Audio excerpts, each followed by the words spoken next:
afternoon and welcome back. I'm Mark Speaker. In his new encyclical, Magnifica Humanitas, Pope Leo observes that AI is not a morally neutral tool, and it matters not only how it is used, but how it is designed even. Zac Johnson of Truthly AI joins us with more. Zac is a corporate attorney turned tech entrepreneur and co-founder of Truthly. This is an AI platform built specifically for the Catholic community, launched in 2024. It's designed to provide instant shareable answers and reflections to help users live and explain the Catholic faith. Zac, thank you for joining us. How are you? Good evening. I'm well. Thank you so much for having me. Well, it's good to connect with you. Tell our listeners about how Truthly is doing. What are some new things that you guys are growing into? Sure. Well, it's been a period of pretty rapid growth over the last 2 years. Praise be to God. We're just trying to hang on as best we can. But we've rolled out since we began. We began just with think of Catholic ChatGPT, where you can go and ask any question, but you'll know that the answers are being grounded in church teaching, scripture, the magisterium. We started there, and we're continuing to build that feature, but we've since added a mass finder in the app, so now people can go and use an interactive map that will show them mass times, confession times, adoration times in their area. It's our hope to use this technology to lead people back to the sacraments and back to real life. We also added a Bible in the app now, so people can read through the Bible, including the daily readings, and get instant summaries on what the readings mean, what each verse means, get the context, the church fathers, and the whole thing, and we're working on many more features to come. So tell us about the idea and the concept behind Truthly. Sure. Well, and by the way, we just put out some resources on this on our website, truthly.ai, and it'll go into more depth. But really, it comes out of something kind of simple, just a friendship, a decade-long friendship between me and my co-founder and my best friend, Jake. We both married. Our wives are from Protestant backgrounds, and so when we were dating them, they had a million questions about what Catholics teach, where is that in the Bible, do you guys worship Mary? And so we were going down so many rabbit trails, trying to find the right answer, trying to find the right book, listening to great radio shows like this and Catholic Answers Live just all the time. And those were great, but unfortunately, sometimes in the moment, we didn't have the answer to give them. And so when we saw AI coming onto the scene, we saw an opportunity to actually use that technology to help Catholics receive faithful answers, whether they're in the middle of a conversation or it's late at night and you have that one super specific question you just can't find an answer to, or your child is asking you a tough question about the faith, maybe the Trinity, how do you explain that? We wanted to give Catholics another tool in their tool bag that they could use to answer those kinds of difficult questions. So as a tool, I've seen people searching the answers and using it. The whole perspective I've seen is to make the answers as accessible as possible. That's right. And that's what's really helpful, I think, with this technology is that it can be tailored to the user. And so regardless of your reading level, regardless of your theological literacy, you can come to Truthly and ask any question, no matter how basic or how complicated, and it will answer it in a way that's tailored specifically to you to help you actually understand the truth of the faith in a way that if I'm just reading an article, I might not be able to get something as tailored to me. Hopefully I can find a writer who can write to my reading level. But if you can't, a tool like this really comes in handy. And that's what we're excited about when it comes to evangelization. I'm sure everybody listening knows that nowadays it's difficult to find folks in the culture who have any sort of philosophical or theological background. And so trying to explain to them concepts like the Trinity or the hypostatic union, Jesus is fully God and fully man, or the magisterium teachings on different topics, it can be quite difficult. And so a tool like this is helpful because a beginner, somebody who's not used to reading long church documents like maybe I am or you are, they can go to a tool like this and start from the very beginning and have it explained to them in a way that they will actually understand.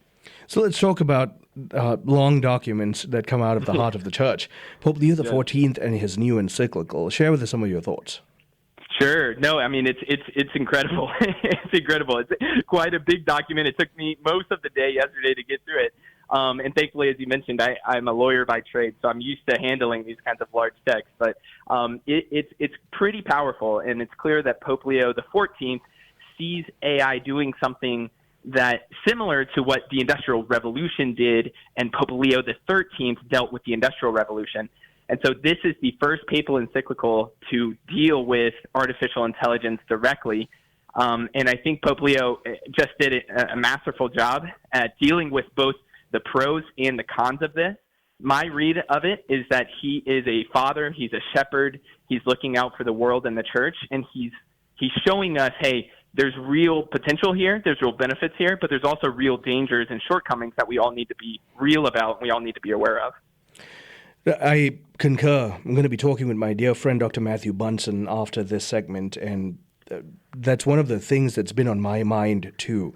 In going through the document, it's very clear he's not trying to give the world this grandiose theological anthropology or an appeal to classical philosophical anthropology. He does that. He appeals to all of that. But he's trying to be a father here. He's trying to speak into these are some of the pitfalls we need to look out for in guarding human dignity. As someone in the technosphere, can you please speak to that? Sure. Yeah. And I think that it's this humility that we all need to have, that technology is not the answer. It's not the thing that is going to save me. It's not the thing that's going to redeem me or make my life as full as it possibly can be. That we are tempted to believe that sometimes. Silicon Valley, I think, is trying to sell us on that idea. And what Pope Leo does so beautifully is he says, look, we can do this, what we do so often in Catholic thought, we can have a both and approach instead of an either or approach, and put everything in its proper place. So technology can be helpful, like I just mentioned. If you need a quick Bible explanation, or you need to know where that, where Pope Leo said, what in this most recent encyclical, you can use Truthly for something like that. That's great.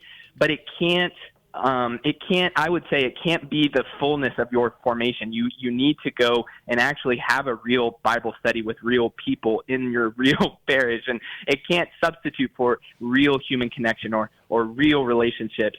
And I think so Pope Leo is doing a really good job at drawing those distinctions and saying there is a place for technology when it makes us more human, but when it makes us less human, that's when we need to step away from it and start to just keep it in its proper place. And so, as Truthly is being developed and any good, virtuous AI platform is being developed, it ought to serve the flourishing of the human person. Can you please speak to how there must be a need to cultivate wisdom in navigating all technological implements? Absolutely. And I think that's where, we're starting to see how if you rush headlong into the most recent technological innovation, we can start to see poor consequences down the line. And we're seeing that with social media and smartphones. Jonathan Haidt and the Anxious Generation show the effects that social media use, especially on the young, is having. And thankfully, actually, Pope Leo pointed that out in his encyclical. And so I think what we want to do at Truthly, and we're partnering with other people in this space to do, is to say, okay, hang on, let's stop. Let's not dive into this. Let's be prudent about it. Take it one step at a time. And we think that having a resource where you can ask questions and get answers based on the teachings of the church, okay, that will help humans actually flourish. They will know the truth. The truth will set them free. They'll be able to live in the love and truth of God. That will help human flourishing. But before we start going in all these other directions, we really need to stop and ask, is this going to make me more dependent on screens? Is this going to short circuit my ability to think critically, think for myself? Is this going to undercut the relationships that I have? Is this going to take me out of my actual Bible study? All of those things are bad. And so we wouldn't want to go farther than what's actually going to make humans more human. And that's the aim of organizations like Truthly.ai. Zac, thank you very much for making the time to talk with us about this. Hey, thank you. It was a pleasure. Thank you for the work you're doing. Well, likewise. My guest has been Zac Johnson. He is one of the founders of Truthly AI. And we'll continue to shed light on the great work they're doing, but do look into it. The description will be in the link of today's program. You can find out more. The reason why is because Truthly is an interesting way. It's a good, engaging way to learn about the faith within a controlled environment, and also know that human beings ultimately are masters of the technology. Stay tuned. I'm Marcus Peter.